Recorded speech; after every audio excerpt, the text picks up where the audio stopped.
Mooi staat er weer staan voor Stelwagen. Stelwagen is er al een duwelijk uitgestoten, maar naast hem is Goudstra. Lieve Goudstra aan de buitenkant met zijn oranje helm duidelijk te zien. Maar de Stelwagen die er op die tweede plaats. En dan zijn er 3 man die er op de derde plaats. En inmiddels is één afgevallen zijn er 2. 2 man op de derde plaats. Van tegenman. Dat lijkt me duidelijk. Maar het is Goudstra nog, dan Stelwagen. En kijk eens naast elkaar.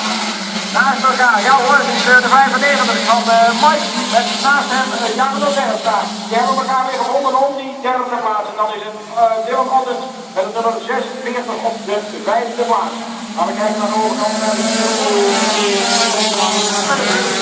uitgevallen is. De nummer 5, dat is de Stelwagen, daar vlak achter. Komt hij eraan, is het de 18. Ja hoor, het is Terstra. Dan is het Mike Nederland. Dan mag er even, en dan hebben we de 12 van Hoeksma. Dan de 46 van Dylan. En dan hebben we de 7 van Remco Koopman. Dat zijn de mensen die er normaal hij nog nog even daar aan de kant. De eerste man. Toch weer aan te brengen hoor. Hij gaat nog voor op de tweede plaats. Dan is het op de derde plaats. Is het nog steeds de 18? Ja, nog steeds is het daar de derde plaats. Gevolgd door Mike Tegenman. Dan is het Hoeksma. Dan is het 46 van Otten. Dan is het de nummer 19. Theo Meijer in de eerste weg. De laatste ronde. Wat is het?